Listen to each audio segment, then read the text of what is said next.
Welcome to Mastering the Moment, a series of 10-minute self-improvement podcast recordings to provide actionable insights to respond to life's challenges. My name is Heidi Addick. I'm a coach, trainer, and consultant here in Dew Point International in Hong Kong.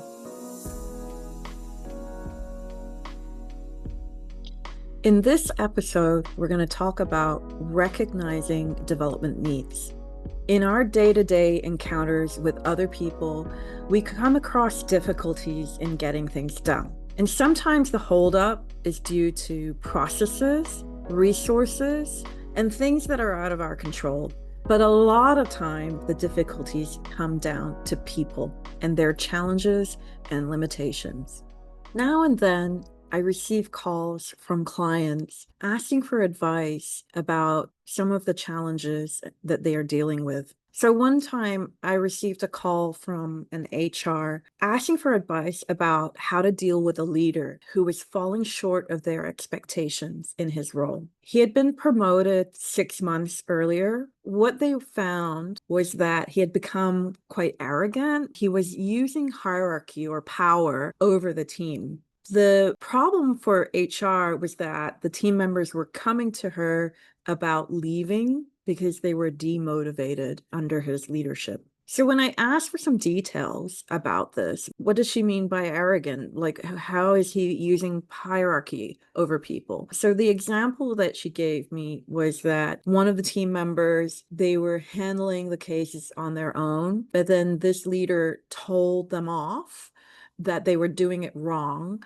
and he started to dictate what they should be doing. And then another example was that he was very controlling to make sure that everybody was on time to the office, but he wasn't even showing up to the office himself. And then she also mentioned a side issue that he wasn't presentably dressed at work, especially as a leader. So let's analyze this case, this story. What are the problems? Well, the first thing the HR mentioned was that the team members were demotivated and leaving. I think this is a big driver of trying to tackle a problem. She also mentioned that the leader was using position as power. And it's sort of this mentality of, well, I've made it. And then there was this sort of scolding behavior. He was telling people off and kind of insisting that his way was the only way to do things. So there's a sort of controlling behavior there. He was not leading by example. There's also that whole thing of coming into the office, and also the way he was dressing was not leading by example. And I think the other problem there was that there wasn't really any feedback happening because he was not correcting himself. He was not improving. So somehow there was a lack of feedback there. So from figuring out the problems, we can now ask ourselves, what are the needs? First of all, to understand the role of a leader, because we kind of have a problem in his understanding of what a leader should be. This is about setting a target for him. All right, let's say, what is the role of a leader? What is the objective that he should be trying to achieve? The next need would be this thing about not having any feedback. He needs to have some feedback. He needs a progress review, and he needs to be benchmarking his performance as a leader. There was this side issue about the way he was presenting himself. There's this thing of setting an example, how he showed up in terms of his body and his mind. So how he came across physically, but also his attitude, his mindset. I would put this all into leadership presence. And then dressing the part, the sloppy behavior mirrors this kind of inconsistent self-image. The problem with that is it makes the person seem untrustworthy. He's saying one thing and doing another. The obvious issue with the people wanting to leave and being demotivated, he needs to learn how to lead the team, how to motivate people, how to coach, how to delegate, and how to use the talent of the team. And of course, accept diversity. So after reviewing this case, this story, what can we identify as the way to recognize development needs? We need to take a helicopter view. In management, we talk about using a 15-second pause, asking ourselves, how can I get things done and how can I develop the person in this area? So it's not just about getting things done, but it's also about recognizing that somebody needs to be developed. They need to be grown in that area. And that's the 15-second pause. So we need to take a helicopter view to look at and analyze the two questions in sequence. What is the problem? And then when we say, what is the problem? We can also sort of, as a subtext, ask, can they do it? Do they know how to do it? And do they want to do it? From problem, we go to what is the need? So basically, we're converting problem statements into improvement goals. And this is how we can recognize development needs. Let's look at some examples. So if the problem is no formal standard operating procedure, there's no team spirit, no ownership, what is the need?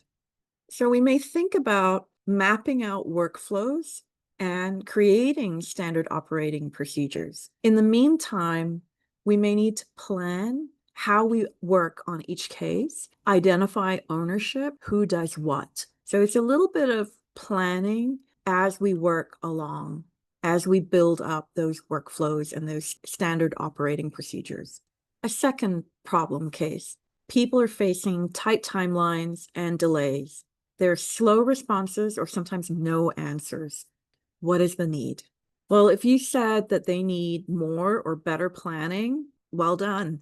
The other thing you might have been thinking is that they need to develop assertiveness, influencing skills, so that they can drive the timeline. Right? So they need to be a little bit more influential or confident to drive that timeline. And then another thing that might come up as a need is that when they're facing tight timelines and delays, there could be a lot of frustration. So they need to manage their reactions and emotions. They need to be able to manage how they're feeling. So let's look at a third case. People are dealing with unclear specifications, unclear briefs, and moving targets.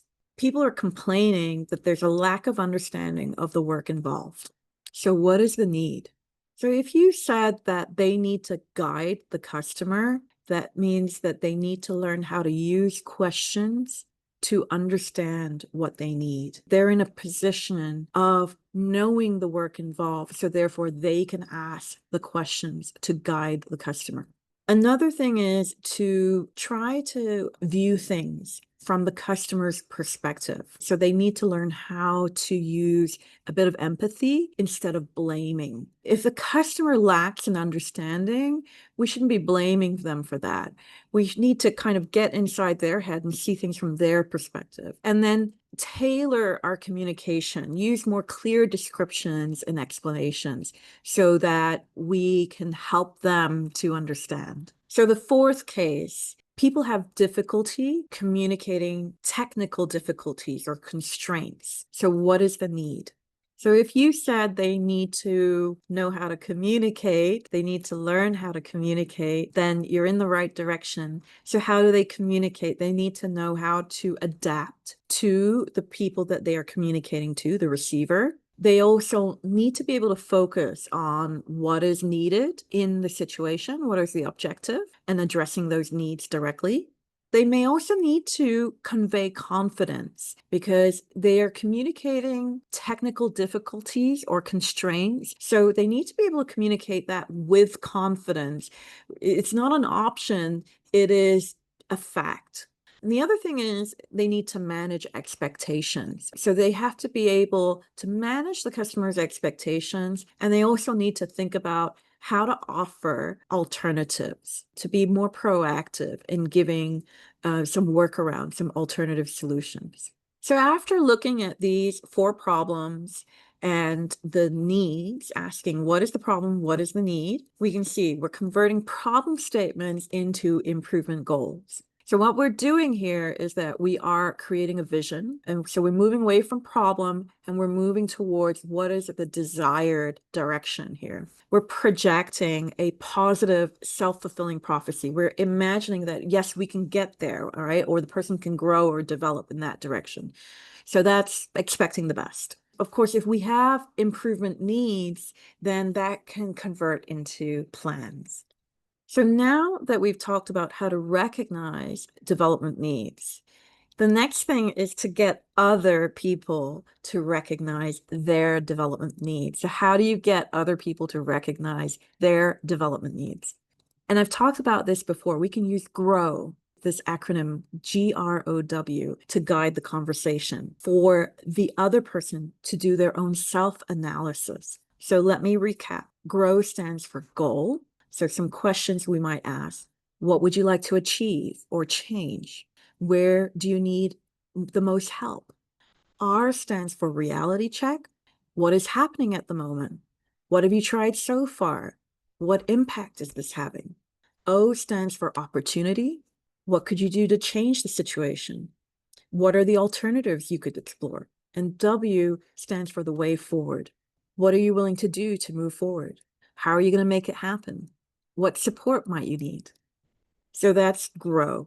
And we can use GROW questions to help the person to analyze and recognize their own needs. And by doing that, they will have more ownership over that opportunity and the way forward. So let me finish up by sharing a story of one leader who I coached who was trying to get her subordinate to recognize their own development needs.